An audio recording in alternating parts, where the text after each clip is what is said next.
नमस्कार दोस्तों, मैं चंद्रशिव कुमार एक बार फिर से आप सबका गुरुमंत्रा रेडियो क्लास में स्वागत करता हूं।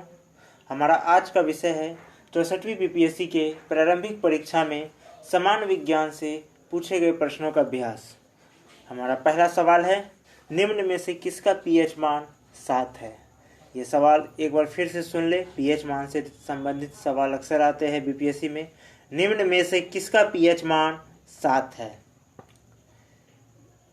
इसके विकल्प है, पहला विकल्प शुद्ध पानी, दूसरा विकल्प उदासीन विलयन, तीसरा विकल्प क्षारीय विलयन, चौथा विकल्प अम्लीय विलयन, पांचवा विकल्प इनमें से कोई नहीं या एक से अधिक। इसका सही जवाब है विकल्प 5, यानी इनमें से कोई नहीं या इनमें से एक से अधिक। यहाँ पर जो जवाब है इनमें से एक से अधिक है, क्योंकि यहाँ पर विकल्प 1 यानी शुद्ध पानी और विकल्प 2 उदासीन विलयन दोनों का ही पीएच मान 7 होता है। पीएच मान एक लघु गुणक पैमाना है जिसका प्रयोग जलीय विलयन की अम्लता तथा क्षारकता निर्धारित करने हेतु किया जाता है। पीएच मान 1 से 14 के बीच होता है, जिसमें 7 मध्य मान अथवा उदासीन बिंदु होता है। पीएच मान 7 के नीचे होने पर विलयन अम्लीय होता है तथा 7 से अधिक होने पर विलयन क्षारीय होता है। दिए गए विकल्पों में शुद्ध पानी तथा उदासीन विलयन दोनों का पीएच मान 7 है। इस कारण इस प्रश्न का सही उत्तर विकल्प 5 है, यानी इनमें से एक से अधिक। हमारा अगला सवाल है, एंगस्ट्रम इकाई है। सवाल एक बार फिर से सुने। एंगस्ट्रम इकाई है।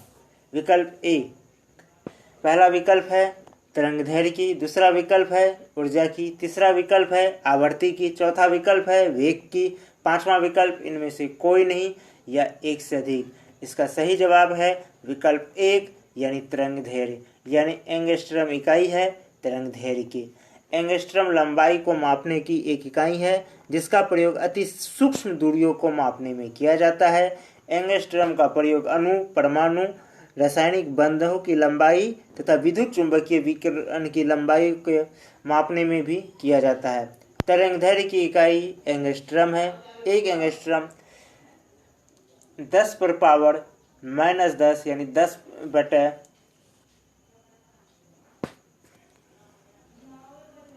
1/10⁻10 मीटर अथवा 0.1 नैनोमीटर के बराबर होता है। एंगस्ट्रम शब्द एंडर्स जॉन एंगस्ट्रम, जो कि एक वैज्ञानिक थे, उनके नाम पर रखा गया है।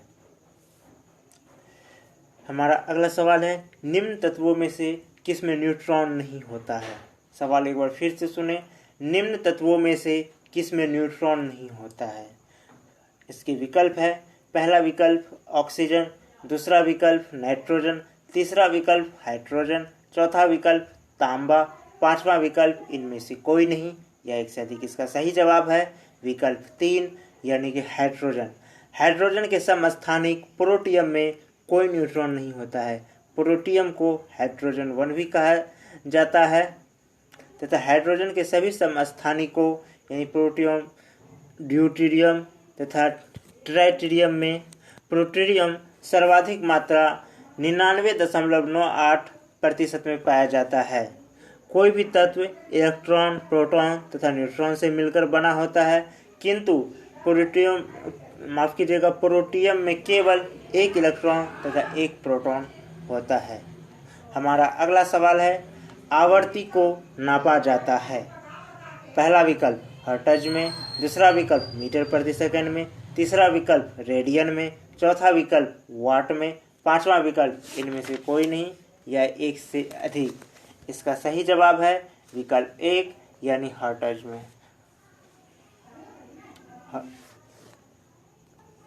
हर्ट्ज यानी एच, जिसका मात्रा जिसे एच जेड से सूचित किया जाता है, में मापा जाता है। प्रति इकाई समय में किसी घटना को बार बार घटने की संख्या को आवर्ती कहते हैं। आवर्ती एक महत्वपूर्ण पैरामीटर है जिसका प्रयोग विज्ञान एवं इंजीनियरिंग में दोलन तथा कंपन के मापन में किया जाता है, जैसे मैकेनिकल कंपन, श्रव्य यानी ऑडियो सिग्नल, रेडियो तरंग तथा प्रकाश की प्रकृति को निर्धारित करने में किया जाता है। हमारा अगला सवाल है, डीएनए की खोज किसने की? सवाल एक बार फिर से सुने, डीएनए की खोज किसने की? विकल्प 1 है जेम्स वाटसन एवं फ्रांसिस क्रिक, विकल्प 2 है ग्रेगर मेंडेल, विकल्प 3 है जोहानसन, विकल्प 4 है हरगोविंद खुराना, 5वां विकल्प है इनमें से कोई नहीं या एक से अधिक। इसका सही जवाब है विकल्प 5 यानी इनमें से कोई नहीं या एक से अधिक। यहाँ पर विकल्प 5 होने का कारण है कि इनमें से कोई भी विकल्प जो है वह सही विकल्प नहीं है। डीएनए कोशिका के नाभिक में पाया जाने वाला आनुवांशिक पदार्थ है जो गुणसूत्र के रूप में व्यवस्थित होकर माता पिता से शारीरिक गुणों को संतान में हस्तांतरित करता है। डीएनए की खोज फ्रेडरिक मिस्सर्ज ने वर्ष 1869 में की थी, जो कि इनमें से किसी विकल्प में इनके नाम नहीं है। जेम्स वाटसन एवं फ्रांसिस क्रिक ने 1953 में डीएनए की संरचना से संबंधित डीएनए अणु का द्विकुंडलित प्रतिरूप प्रस्तुत किए थे, जिसके लिए बाद में उन्हें नोबेल पुरस्कार भी दिए गए। अब हमारा अगला सवाल है, ट्राइग्लिसराइड क्या है? सवाल एक फिर से सुन ले, ट्राइग्लिसराइड क्या है? विकल्प 1 प्रोटीन, विकल्प 2 कार्बोहाइड्रेट, विकल्प 3 वसा, विकल्प 4 खनिज, विकल्प 5 इनमें से कोई नहीं या एक से अधिक। इसका सही जवाब है विकल्प 3 यानी कि वसा। मानव शरीर में वसा की संरचना ट्राइग्लिसराइड से निर्मित होती है। यह जीवों तथा वनस्पतियों की वसा का भी निर्मातक पदार्थ है। ये एक ग्लिसरॉल तथा 3 वसीय अम्लों का एक एस्टर होता है। ट्राइग्लिसराइड रक्त में भी उपस्थित होता है, जो एडिपोज वसा तथा रक्त शर्करा के यकृत से रक्त में द्विदिशात्मक यानी बाय डायरेक्शनल स्थानांतरण में सहायता करता है।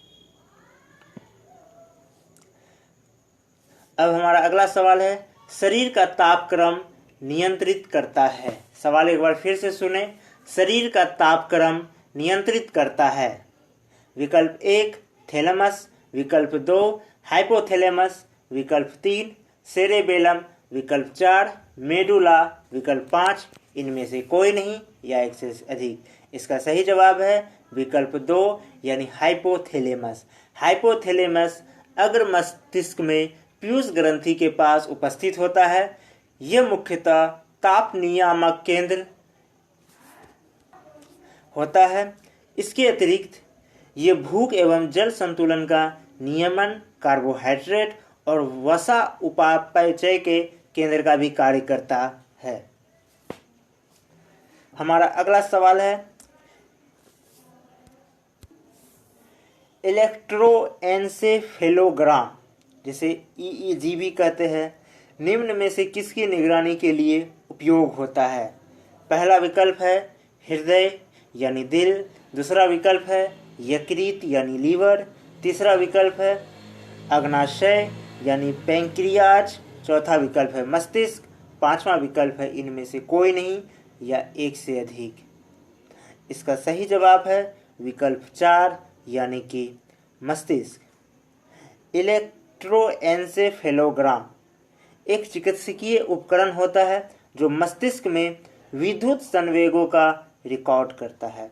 मस्तिष्क कोशिका विद्युत आवेगों के माध्यम से एक दूसरे के साथ संवाद करती है। मस्तिष्क से जुड़ी संभावित समस्याओं को पता लगाने के लिए ईईजी यानी इलेक्ट्रोएन्सेफेलोग्राम का उपयोग किया जाता है। इनके प्रयोग मिर्गी की पहचान करने के लिए भी किया जाता है। मिर्गी जो कि एक बीमारी होती है, उनके पहचान के लिए भी किया जाता है।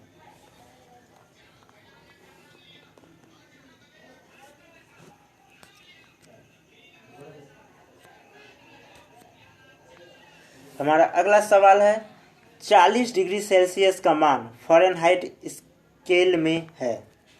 सवाल एक बार फिर से सुने, 40 डिग्री सेल्सियस का मान फ़ारेनहाइट स्केल में है। पहला विकल्प 104 डिग्री फ़ारेनहाइट, दूसरा विकल्प 100 डिग्री फ़ारेनहाइट, तीसरा विकल्प 102 डिग्री फ़ारेनहाइट, चौथा विकल्प 75 डिग्री फ़ारेनहाइट। इसका सही जवाब है विकल्प 1, यानी कि 40 डिग्री सेल्सियस का मान फ़ारेनहाइट स्केल में 104 डिग्री फ़ारेनहाइट होता है। अतः इसका सही विकल्प 1 है, 104 डिग्री फ़ारेनहाइट। अब हम अपने अगले सवाल में जाते हैं। विद्युत शक्ति की इकाई है, सवाल एक बार फिर से सुने। विद्युत शक्ति की इकाई है एम्पियर, वोल्ट, कूलम्ब यानी कूलम्ब या वाट। और पांचवा विकल्प है इनमें से कोई नहीं या एक से अधिक। एक बार फिर से विकल्प सुन ले। विकल्प 1 एम्पियर, विकल्प 2 वोल्ट, विकल्प 3 कूलम्ब, विकल्प 4 वाट और विकल्प 5 इनमें से कोई नहीं या एक से अधिक। इसका सही जवाब है विकल्प 4, यानी विद्युत शक्ति की इकाई वाट होती है और विद्युत धारा की इकाई एम्पियर होती है। विद्युत शक्ति को वोल्टेज गुना विद्युत धारा से भी निरूपित करते हैं। हमारा अगला सवाल है विद्युत मोटर में, सवाल फिर से ध्यान से सुने। विद्युत मोटर में, अब इनके विकल्प सुने। आगे के सवाल इसके विकल्प में छुपे हुए हैं। विकल्प 1 ऊष्मा को विद्युत ऊर्जा में बदला जाता है, विकल्प 2 विद्युत ऊर्जा को ऊष्मा में बदला जाता है, विकल्प 3 विद्युत ऊर्जा को यांत्रिक ऊर्जा में बदला जाता है, विकल्प 4 यांत्रिक ऊर्जा को विद्युत ऊर्जा में बदला जाता है, विकल्प 5 इनमें से कोई नहीं या इनमें से एक से अधिक। मैं विकल्प एक बार फिर से पढ़ लेता हूँ। विकल्प 1 ऊष्मा को विद्युत ऊर्जा में बदला जाता है, विकल्प 2 विद्युत ऊर्जा को ऊष्मा में बदला जाता है, विकल्प 3 विद्युत ऊर्जा को यांत्रिक ऊर्जा में बदला जाता है, विकल्प 4 यांत्रिक ऊर्जा को विद्युत ऊर्जा में बदला जाता है, विकल्प 5 इनमें से कोई नहीं या इनमें से एक से अधिक। इसका सही जवाब है विकल्प 3, यानी विद्युत मोटर द्वारा विद्युत ऊर्जा को यांत्रिक ऊर्जा में बदला जाता है, जबकि जनरेटर के द्वारा यांत्रिक ऊर्जा को विद्युत ऊर्जा में बदला जाता है। ये सवाल भी आ जाते हैं कि जिस तरह से यहाँ विद्युत मोटर के में सवाल पूछा गया, उसी तरीके से कभी कभी जनरेटर का सवाल पूछ दिया जाता है कि जनरेटर द्वारा क्या किया जाता है, और इस तरह के विकल्प दे दिए जाते हैं। तो यहाँ याद रखें, जनरेटर द्वारा यांत्रिक ऊर्जा को विद्युत ऊर्जा में बदला जाता है। हमारा अगला सवाल है मानव शरीर में होता है। सवाल है मानव शरीर में होता है। इनके पहले विकल्प है लगभग 70% पानी, दूसरे विकल्प है 20 से 30% पानी, तीसरे विकल्प है 10 से 20% पानी, चौथे विकल्प है 30 से 40% पानी, पांचवें विकल्प है इनमें से कोई नहीं या इनमें से एक से अधिक। इसके सही जवाब है विकल्प 1, यानी कि एक वयस्क मानव शरीर का लगभग 60 से 70% भाग जल का बना होता है। इस चीज को ध्यान दें कि यदि कहीं ऑप्शन में ऐसा भी हो सकता है कि लगभग 60 से 70% भाग का भी, जैसे यहाँ पर विकल्प में दिए हैं 70% पानी, लगभग 70% पानी, लेकिन यदि विकल्प में ये भी होते कि लगभग 60 से 70% पानी, तो यही विकल्प सही होते, लगभग 60 से 70% पानी। यहाँ पर इनमें से कोई नहीं विकल्प चुनने की गलती ना करें। तो एक वयस्क मानव शरीर का लगभग 60 से 70% भाग जल का बना होता है। मानव शरीर में अधिकांश पानी कोशिकाओं के अंदर उपस्थित रहता है। यह शरीर में होने वाली समस्त जैविक या जैव रासायनिक क्रियाओं के लिए माध्यम प्रदान करता है। जल की कमी से निर्जलीकरण यानी डिहाइड्रेशन की समस्या उत्पन्न हो जाती है। हमारा अगला सवाल है विद्युत धारा निम्न में से किस उपकरण से नापी जाती है। सवाल एक बार फिर से सुने। विद्युत धारा निम्न में से किस उपकरण से नापी जाती है। इनके विकल्प है volt meter, ammeter, voltameter, potentiometer, इनमें से कोई नहीं या एक से अधिक। इसका सही जवाब है विकल्प 2 यानी एमीटर। विद्युत धारा को एम्पियर में मापने हेतु एमीटर विद्युत धारा को एम्पियर में मापने हेतु प्रयुक्त यंत्र है। वोल्ट मीटर की सहायता से विद्युत वोल्टेज को मापन किया जाता है। पोटेंशियोमीटर की सहायता से विद्युत विभव अंतराल तथा वोल्टामीटर की सहायता से विद्युत आवेश मापा जाता है। ये सवाल अक्सर आते रहते हैं। कभी आपसे ये पूछा जा सकता है कि विद्युत विभव अंतराल किससे नापे जाते हैं।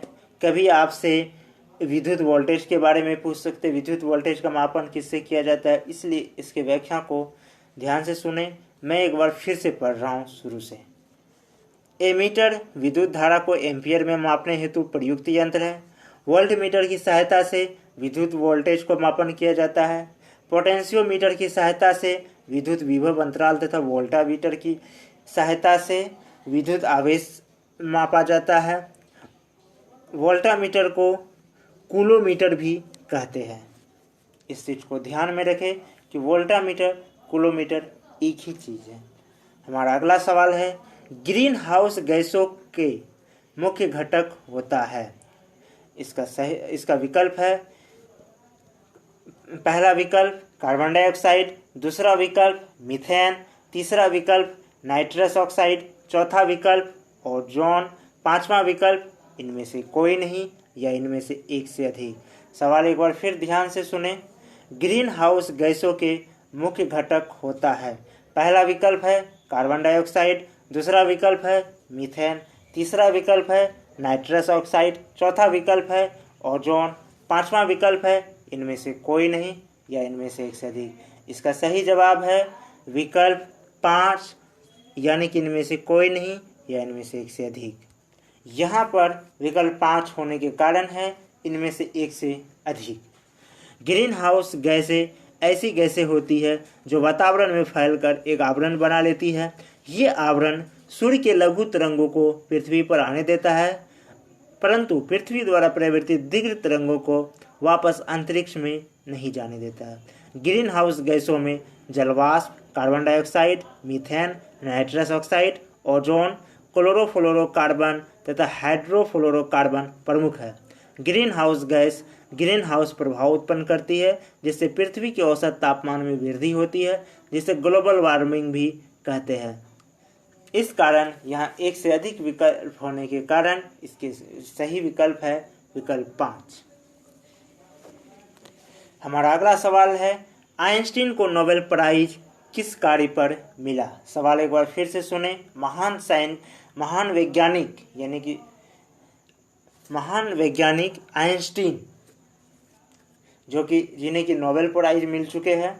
सवाल यही है कि आइंस्टीन को नोबेल प्राइज किस कार्य पर मिला।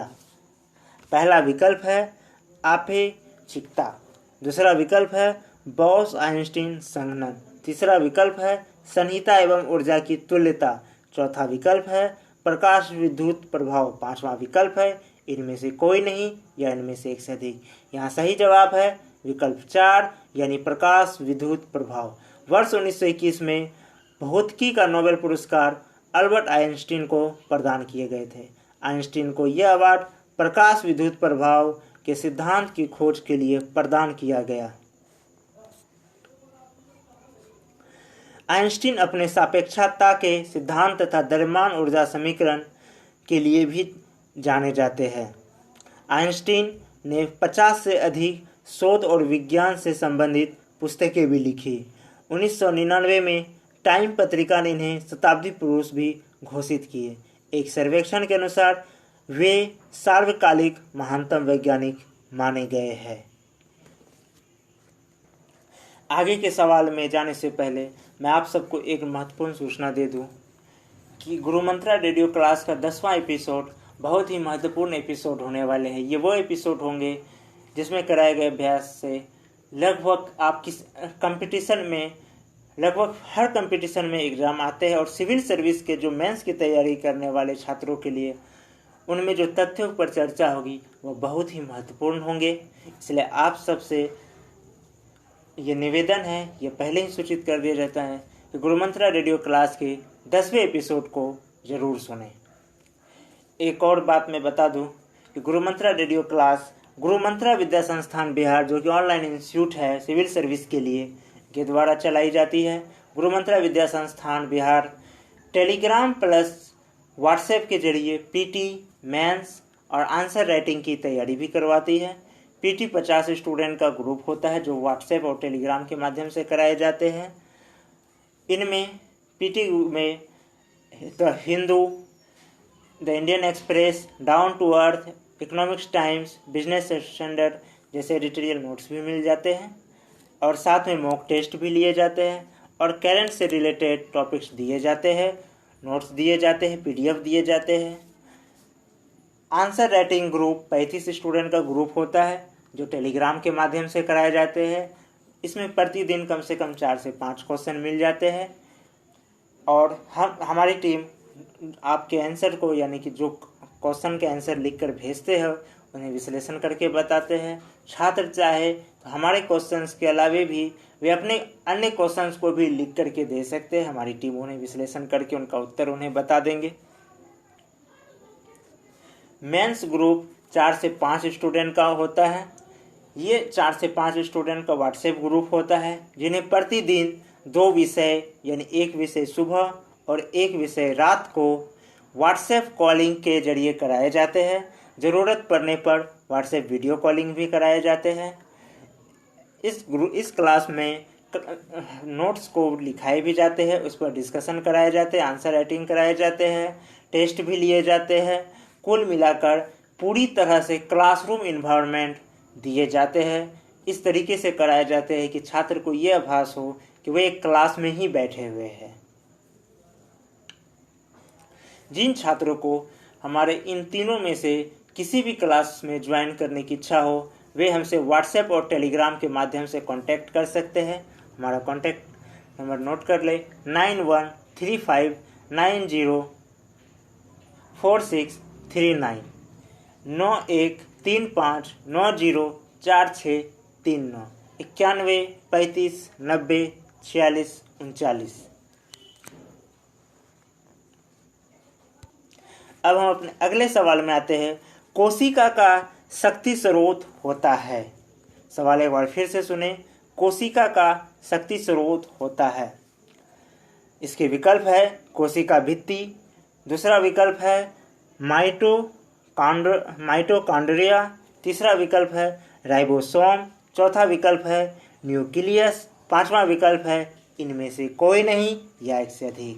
इसके सही जवाब है विकल्प 2 यानी माइटोकॉन्ड्रिया। माइटोकॉन्ड्रिया कोशिका में उपस्थित एक अत्यंत सूक्ष्म संरचना है जो श्वसन क्रिया के माध्यम से ऊर्जा मुक्त करती है, अथवा माइटोकॉन्ड्रिया को कोशिका का शक्ति स्रोत भी कहते हैं।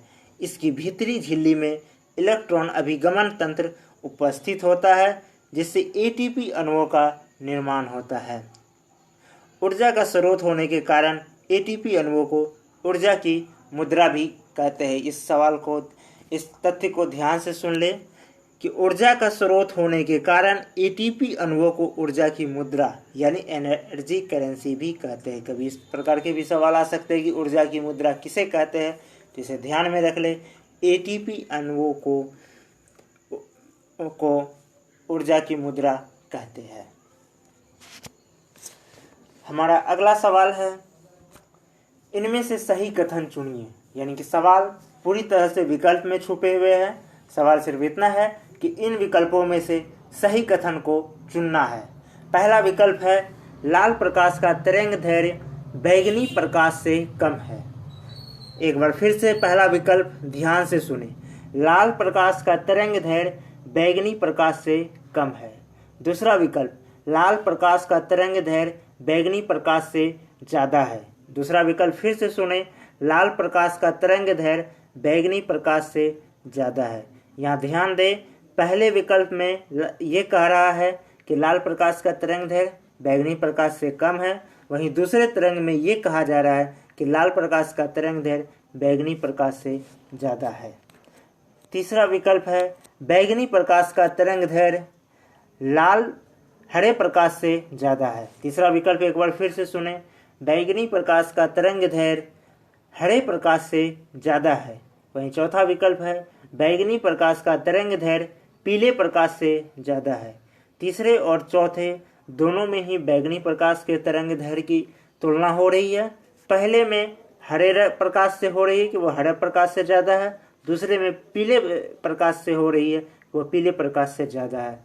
इस तरह से जो हमारे 4 विकल्प है वो मैं एक बार फिर से बोल देता हूँ, जिनमें से एक सही कथन को चुनना है। पहला विकल्प है लाल प्रकाश का तरंगदैर्घ्य बैंगनी प्रकाश से कम है। दूसरा विकल्प है लाल प्रकाश का तरंगदैर्घ्य बैंगनी प्रकाश से ज़्यादा है।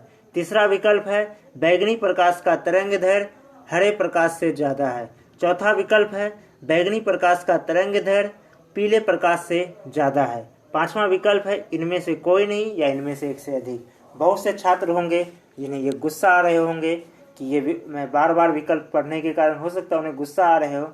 मैं उन ऐसे छात्रों को कह दूं कि इस तरह के जब भी सवाल आए तो आप विकल्प को 2 बार कम से कम जरूर पढ़ें।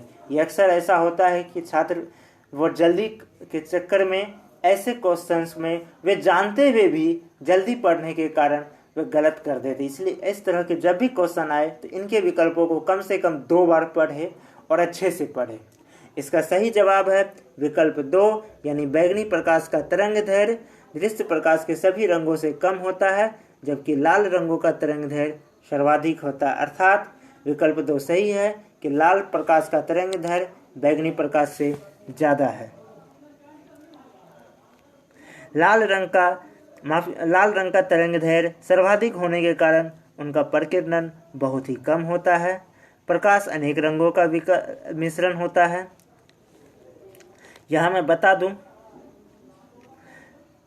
सबसे कम बैंगनी के होते हैं, उनसे ज़्यादा जमुनी रंग के होते हैं, फिर उनसे ज़्यादा नीले रंग के, फिर उनसे ज़्यादा हरे रंग के, फिर उससे ज़्यादा पीले रंग के, फिर नारंगी और सबसे ज़्यादा यानी सर्वाधिक लाल। अगर घटते क्रम में बात करूं तो सबसे अधिक लाल, उससे कम नारंगी, उससे कम पीला, उससे कम हरा, उससे कम नीला, उससे कम जमुनी और उससे कम बैंगनी।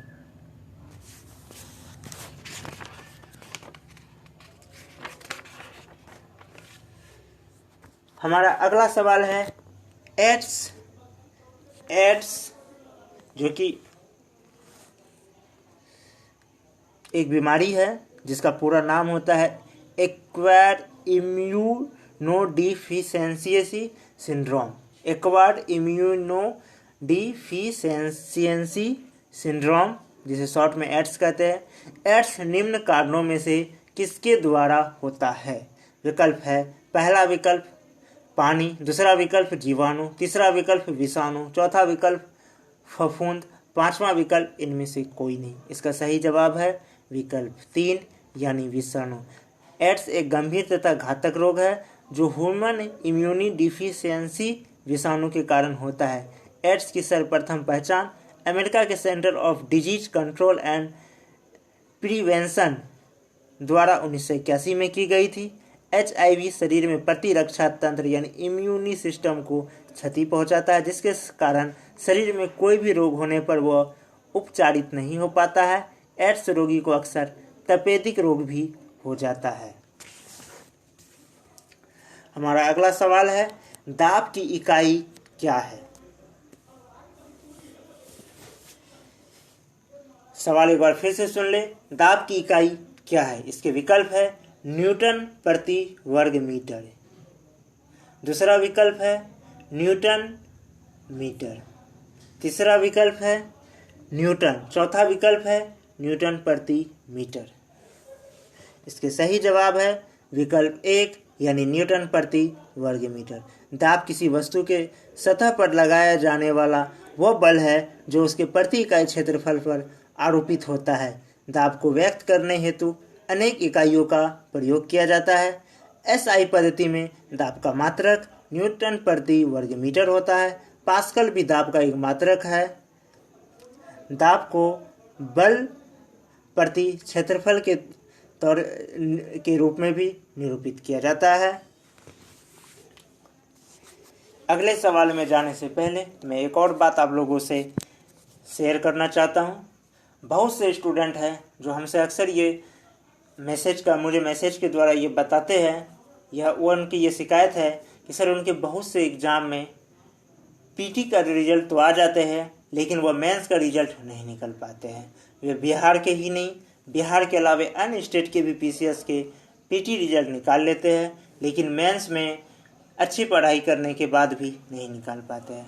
मैंने उन छात्रों से अच्छे से जब बात की, गहराई से बातचीत की, तो उन सब छात्रों में एक बात मैंने सामान्य पाई, कम से 97-98% छात्रों में, कि मैंने जब उन सब से पूछा कि आप मेंस की तैयारी कब शुरू करते हैं, पीटी के रिजल्ट आने के बाद करते हैं, पीटी के एग्ज़ाम देने के बाद करते हैं या शुरू से करते हैं, उनमें से अधिकांश छात्रों ने बताया कि वे मेंस की तैयारी पीटी के रिजल्ट के आने के बाद या पीटी के एग्ज़ाम के बाद ही करते हैं। ये उनके मेंस का रिजल्ट ना निकलने का सबसे बड़ा कारण है। दूसरा कारण उन्होंने बताया कि वो आंसर राइटिंग प्रैक्टिस भी पीटी के रिजल्ट के आने के बाद करते हैं, जिस कारण उन्हें यह समझ में नहीं आता है कि अब वो आंसर राइटिंग करने के तरीके को सीखे, आंसर राइटिंग में सुधारे या मेंस की पढ़ाई करें। मैं आप सबसे ये कहना चाहूँगा कि अब लगभग हर पीसीएस ने अपने एग्ज़ाम लेने के तरीके बदल दिए। अब वो पहले वाले ज़माने ना रहा कि पहले पीटी के रिजल्ट जब आते थे तो मेंस के एग्ज़ाम के बीच में काफ़ी लंबा समय मिल जाता था। अब किसी कारणवश अब विलम्ब हो जाती है, वो अलग बात है, वो अपवाद में आते हैं। नहीं तो अगर यदि आप ध्यान दें तो आप ये देखेंगे कि अब लगभग सारे पीसीएस पीटी के आने के रिजल्ट के बाद तुरंत मेंस का एग्ज़ाम लेने की कोशिश करती है। और डिजिटल ज़माना है तो फॉर्म वगैरह भी जल्दी से भरा चला जाता है और एग्ज़ाम की तैयारी भी वे जल्दी से कर लेते हैं। इस वजह से आप अपने एग्ज़ाम की रणनीति बदलें, मेंस की तैयारी आप शुरू से करें। बहुत से छात्र कहते हैं सर यदि मैं मेंस की तैयारी शुरू से करूं तो फिर पीटी का रिजल्ट कैसे आएगा, पीटी का ख़राब हो। तो मैं आप सबको ये कहना चाहता हूँ कि यदि आप मेंस की तैयारी करते हैं तो पीटी की तैयारी आप उनके साथ ही हो जाएगी। यदि आप सिलेबस पर ध्यान दें तो जो सब्जेक्ट पीटी में पढ़ना है वही सब्जेक्ट लगभग मेंस में भी पढ़ना है, यानी कि दोनों में लगभग 80 से 90% सब्जेक्ट एक ही पढ़ना है। कुछ सब्जेक्ट ऐसे हैं जो कि पीटी में आते हैं लेकिन उसके क्वेश्चंस मेंस में नहीं आते हैं, तो ऐसे सब्जेक्ट आप अलग से पढ़ ले। तो मेरा आपसे लोगों से यही कहना होगा, मेरा यही आप लोगों के लिए राय, सभी स्टूडेंट जो भी अब सिविल सर्विस की तैयारी कर रहे हैं उनके लिए यही राय है कि अब मेंस की तैयारी शुरू से करें, पीटी की तैयारी उसके साथ ही हो जाएगी। लगभग सभी आयोग ने अपने एग्ज़ाम लेने के तरीके, उनकी रणनीति बदल चुकी है। तो अब यह छात्रों को भी चाहिए कि वो भी अब तैयारी करने के रणनीति में परिवर्तन करें ताकि आयोग के अनुरूप अपने आप को ढाल सके और अपने सफलता को पा सके। हमारा अगला सवाल है, आर्द्रता किस उपकरण से नापी जाती है? सवाल एक बार फिर से सुने। आर्द्रता किस उपकरण से नापी जाती है? इसके विकल्प है हाइड्रोमीटर, दूसरा विकल्प है हाइग्रोमीटर, तीसरा विकल्प है पायरोमीटर, चौथा विकल्प है लेक्टोमीटर, पांचवा विकल्प इनमें से कोई नहीं या इनमें से एक से अधिक। इसके सही जवाब है विकल्प 2 यानी हाइग्रोमीटर, यानी आर्द्रता हाइग्रोमीटर के 2 उपकरण से मापी जाती है। वायु में उपस्थित नमी की मात्रा को आर्द्रता कहते हैं। आर्द्रता हाइग्रोमीटर नामक उपकरण से नापी जाती है। हाइड्रोमीटर से द्रव्य का घनत्व मापा जाता है। वहीं पायरोमीटर से किसी वस्तु के सतह के उच्च तापमान जो कि 1500 डिग्री सेल्सियस से ज़्यादा हो उनको मापा जाता है। जबकि लेक्टोमीटर से दूध के घनत्व की माप करके इसकी शुद्धता के बारे में जानकारी दिए जाते हैं। मैं इस सवाल के व्याख्या को एक बार फिर से पढ़ लेता हूं क्योंकि इनसे संबंधित क्वेश्चन अक्सर आते रहते हैं। हाइग्रोमीटर नामक उपकरण से आर्द्रता नापी जाती है। हाइड्रोमीटर से द्रव्य का घनत्व मापा जाता है। पायरोमीटर से किसी वस्तु के सतह के उच्च तापमान जो कि 1500 डिग्री सेल्सियस से ज़्यादा को मापा जाता है। जबकि लेक्टोमीटर दूध के घनत्व की माप करके इसकी शुद्धता के बारे में जानकारी देता है। इसी के साथ हमारा ये एपिसोड यानी कि गुरु मंत्रा रेडियो क्लास का 7वां एपिसोड समाप्त होता है। हम बहुत जल्द आपसे अपने अगले एपिसोड में मिलेंगे एक नए विषय के साथ। तब तक के लिए मुझे इजाज़त दें। आप सबकी परीक्षा की तैयारी अच्छे से हो और आप सब जल्दी से जल्दी सफलता पाए, यही हमारी आप सबके लिए दुआ है। तो हमें अब इजाज़त दें। धन्यवाद। एक और महत्वपूर्ण बात, जिन छात्रों को गुरु मंत्रा विद्या संस्थान बिहार के पुराने नोट्स एवं PDF चाहिए, वे हमारे टेलीग्राम चैनल से जुड़ सकते हैं। हमारे Telegram channel mission UPSC SPSC study with Chandra search करें और आप उससे जुड़कर आप हमारे पुराने नोट्स एवं PDFs जो कि सिविल सर्विस के स्टूडेंट्स के लिए ही स्पेशली बनाए गए हैं, उन्हें प्राप्त कर सकते हैं। इस चैनल में करीब आपको 250 से ज़्यादा PDF एवं नोट्स मिल जाएंगे। वहीं आप हमारे फेसबुक पेज चंद्रशिव कुमार को फॉलो करके भी हमारे पुराने नोट्स, एडिटोरियल नोट्स प्राप्त कर सकते हैं। वहाँ हमारे व्हाट्सएप ग्रुप के लिंक भी आपको मिल जाएंगे, आप हमारे व्हाट्सएप ग्रुप में भी जुड़ सकते हैं। और आप